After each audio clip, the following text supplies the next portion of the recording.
പേടിക്കണ്ട, ഞാൻ പ്രേതം യക്ഷിയൊന്നുമല്ല. നിങ്ങളൊക്കെ വിചാരിക്കുന്ന പോലെ ഞാൻ മരിച്ചിട്ടുമില്ല.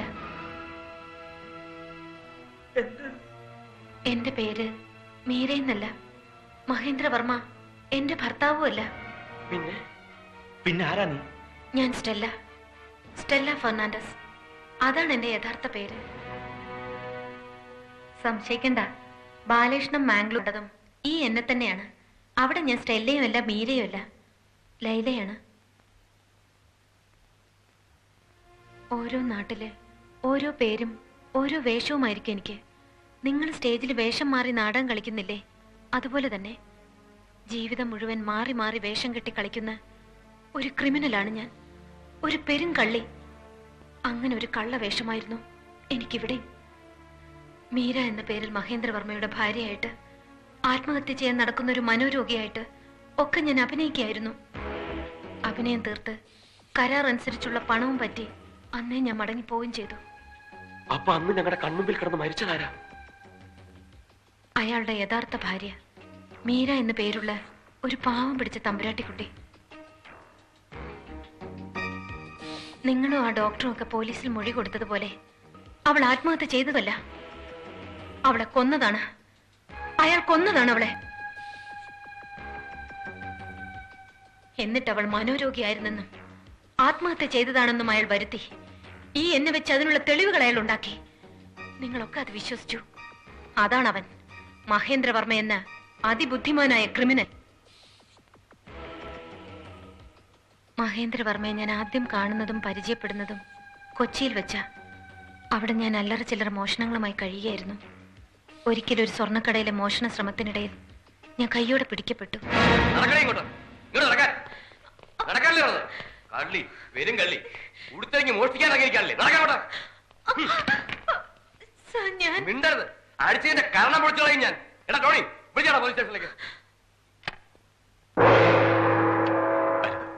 ദയവ് ഇത് പോലീസിനെ അറിയിക്കരുത്. ഹലോ മിസ്റ്റർ, നിങ്ങളാരാ? ഞാൻ മഹേന്ദ്രവർമ്മ, ബാംഗ്ലൂരിൽ ഗാർമെന്റ് എക്സ്പോർട്ടറാ. ഇതെന്റെ ഭാര്യ മീരാവർമ്മ. എന്റെ ഭാര്യ ഇതൊന്നും മനഃപൂർവ്വം ചെയ്യുന്നതല്ല. അവളുടെ അസുഖം അത്. അവളൊരു മനോരോഗിയാണ്.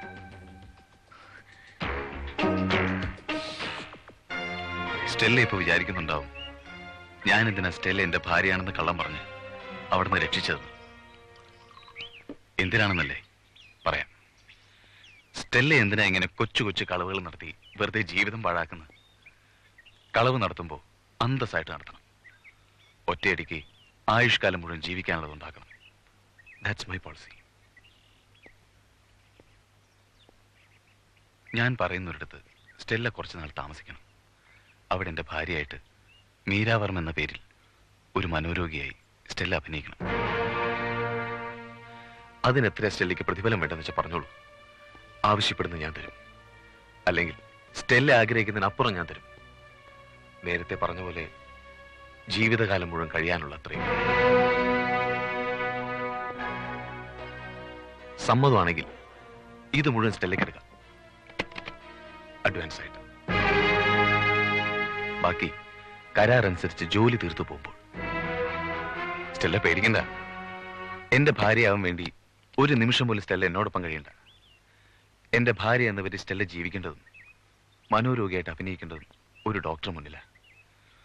ഒരു മിലിറ്ററി റിട്ടയർഡ് മനോരോഗ വിദഗ്ധൻ, ഡോക്ടർ ഉണ്ണിത്താൻ.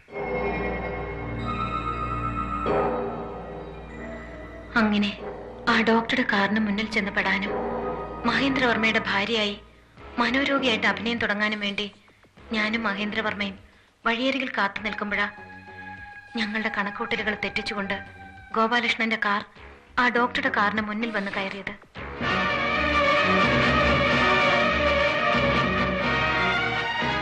ഒടുവിൽ ബോധം നശിച്ചു കിടന്ന എന്നെയും കൊണ്ട് നിങ്ങൾ കാറിൽ പുറപ്പെടുമ്പോൾ നിങ്ങൾ അറിയാതെ അയാൾ നിങ്ങളെ പിന്തുടരുന്നുണ്ടായിരുന്നു. അങ്ങനെ എന്നെ തേടി അയാൾ ഈ ഉർവശി തിയേറ്റേഴ്സിലും വന്നു. നിക്കൂ, ഞാൻ ഉടനെ പുറപ്പെടാം. വേണ്ട, തൽക്കാലം സ്റ്റെല്ല ഇവിടെ തന്നെ കഴിഞ്ഞാൽ മതി. ഒരു കണക്കിന് ബുദ്ധിമാനായ ഡോക്ടറേക്കാൾ വിഡ്ഢികളായി നാടകക്കാരാണ് നമുക്ക് നല്ലത്. അവർ പറയുന്ന പോലെ ഒരു നാടക നടിയായിട്ട് അവരോടൊപ്പം കൂടുക, മീര എന്ന പേരിൽ തന്നെ. ബാക്കി സമയമാകുമ്പോൾ ഞാൻ പറയാം. അപ്പം മതി ആ ഡോക്ടർ മുന്നിൽ ചെല്ലുന്നത്. അതും ഇവര് മൂലം തന്നെ ആയിരിക്കണം. ആ രാത്രി ബാലകൃഷ്ണൻ ഓർക്കുന്നില്ലേ? എന്റെ മുറിയിൽ ആളുണ്ടെന്ന് പറഞ്ഞ് ബാലകൃഷ്ണൻ ബഹളം കൂട്ടി അതേ രാത്രി. ആരാകത്ത്? ആരുമില്ല. പിന്നെ നീ ആരോടാ സംസാരിച്ചത്? ഞാൻ ആരോട്ട് സംസാരിച്ചില്ലല്ലോ. ഞാൻ കേട്ടല്ലോ നീ സംസാരിക്കുന്നത്. അതോ? അത് ഞാൻ നാടകം പഠിക്കായിരുന്നു. മത്തായി ചേട്ടനല്ലേ പറഞ്ഞ നേരം വെളുക്കുമ്പോഴേക്കും നാടകം കാണാപ്പാടായിരിക്കണോന്ന്.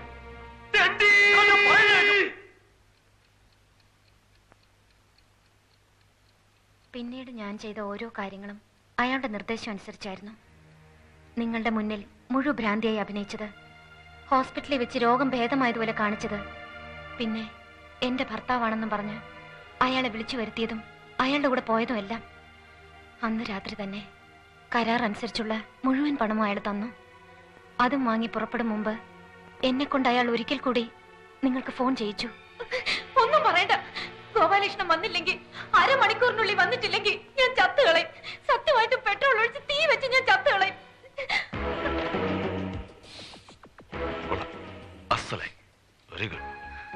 ഇനി സമയങ്ങളുണ്ട്. സ്റ്റെല്ല പുറപ്പെട്ടോളൂ. അവരിവിടെ എത്തുന്നതിന് മുമ്പ് സ്റ്റെല്ല ഇവിടെ വിട്ട് ഇറങ്ങിയിരിക്കണം. അയാൾ പറഞ്ഞതുപോലെ തന്നെ ജീവിതകാലം മുഴുവൻ കഴിയാവുന്നത്രയ്ക്ക് സ്വത്തും പണവും കാറും ഒക്കെയായി ഒരു വലിയ പണക്കാരിയായി മടങ്ങുമ്പോഴാ എനിക്ക് കിട്ടിയ സ്വത്തുക്കളെക്കാളും എല്ലാം വിലമതിക്കുന്ന ആ വലിയ സ്വത്തിനെ കുറിച്ച് ഞാൻ ഓർത്തത്. ഗോപാലകൃഷ്ണൻ എന്റെ കഴുത്തിൽ കെട്ടിയ താലി, അത് ഞാൻ അവിടെ എവിടെയോ വെച്ച് മറന്നു. അതെടുക്കാൻ ഞാൻ തിരിച്ചു ചെന്നു. ആകസ്മികമായുള്ള ആ മടങ്ങി വരവിലാണ് ഞാൻ അറിയുന്നത്, മീരാ വർമ്മ എന്ന പേരിൽ യഥാർത്ഥത്തിൽ അയാൾക്കൊരു ഭാര്യ ഉണ്ടായിരുന്നു എന്നുള്ള സത്യം. അന്ന് അവിടെ വെച്ച് ആദ്യമായും അവസാനമായും ഞാൻ അവളെ കണ്ടു. ഉറക്കമരുന്നുകൾ കുത്തിവെച്ച് എവിടെയോ അടച്ചു പൂട്ടിയിട്ടിരുന്ന അവളെ കൊല്ലാനും അവളുടെ സ്വത്ത് മുഴുവൻ കൈക്കലാക്കാനും വേണ്ടി അയാൾ എന്നെ ഉപയോഗിച്ച് തെളിവുകൾ ഉണ്ടാക്കുകയായിരുന്നു.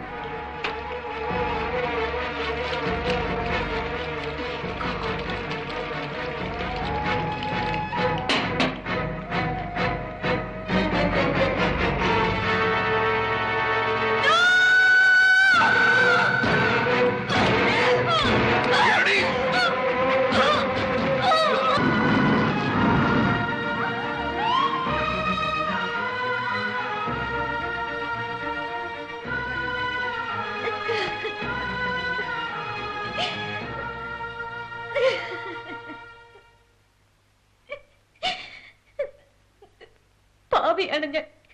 ഒരു പാവം പെണ്ണിനെ കൊല ചെയ്യാൻ കൂട്ടുനിന്ന് കൊടും പാവിയാണ് ഞാൻ. എനിക്ക് രക്ഷപ്പെടണ്ട. അയാൾ തന്നൊരു ചില്ലി കാശ് പോലും എനിക്ക് വേണ്ട. ആ പണവും ഈ എന്നെയും നിങ്ങൾ പോലീസിൽ ഏൽപ്പിക്കണം. എന്നിട്ട് ഈ നടന്നതെല്ലാം നിങ്ങൾ പോലീസിനോട് പറയണം. എന്നെ ഉപയോഗിച്ച് നിങ്ങളെയല്ലേ അവൻ സാക്ഷികളാക്കിയത്. ആ നിങ്ങൾ തന്നെ പോലീസിനോട് പറയണം. അതെല്ലാം കള്ളമായിരുന്നു എന്ന് നിങ്ങൾ തന്നെ പറയണം.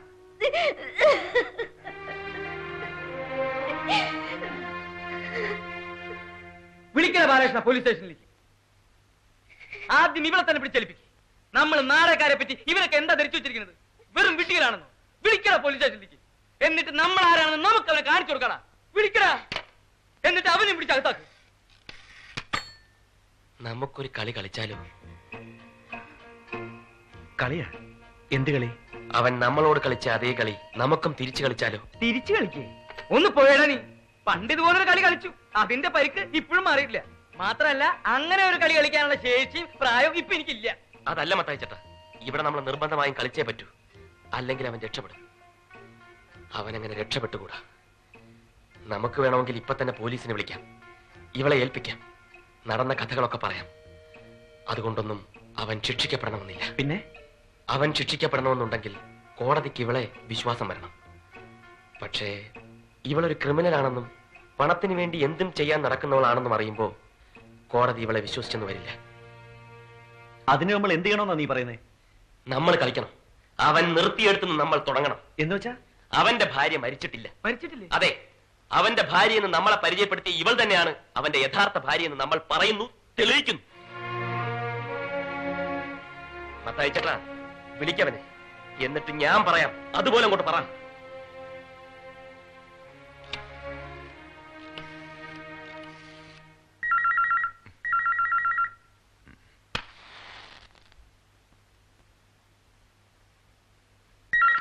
Hello, Mannar Mathai speaking. ആര്?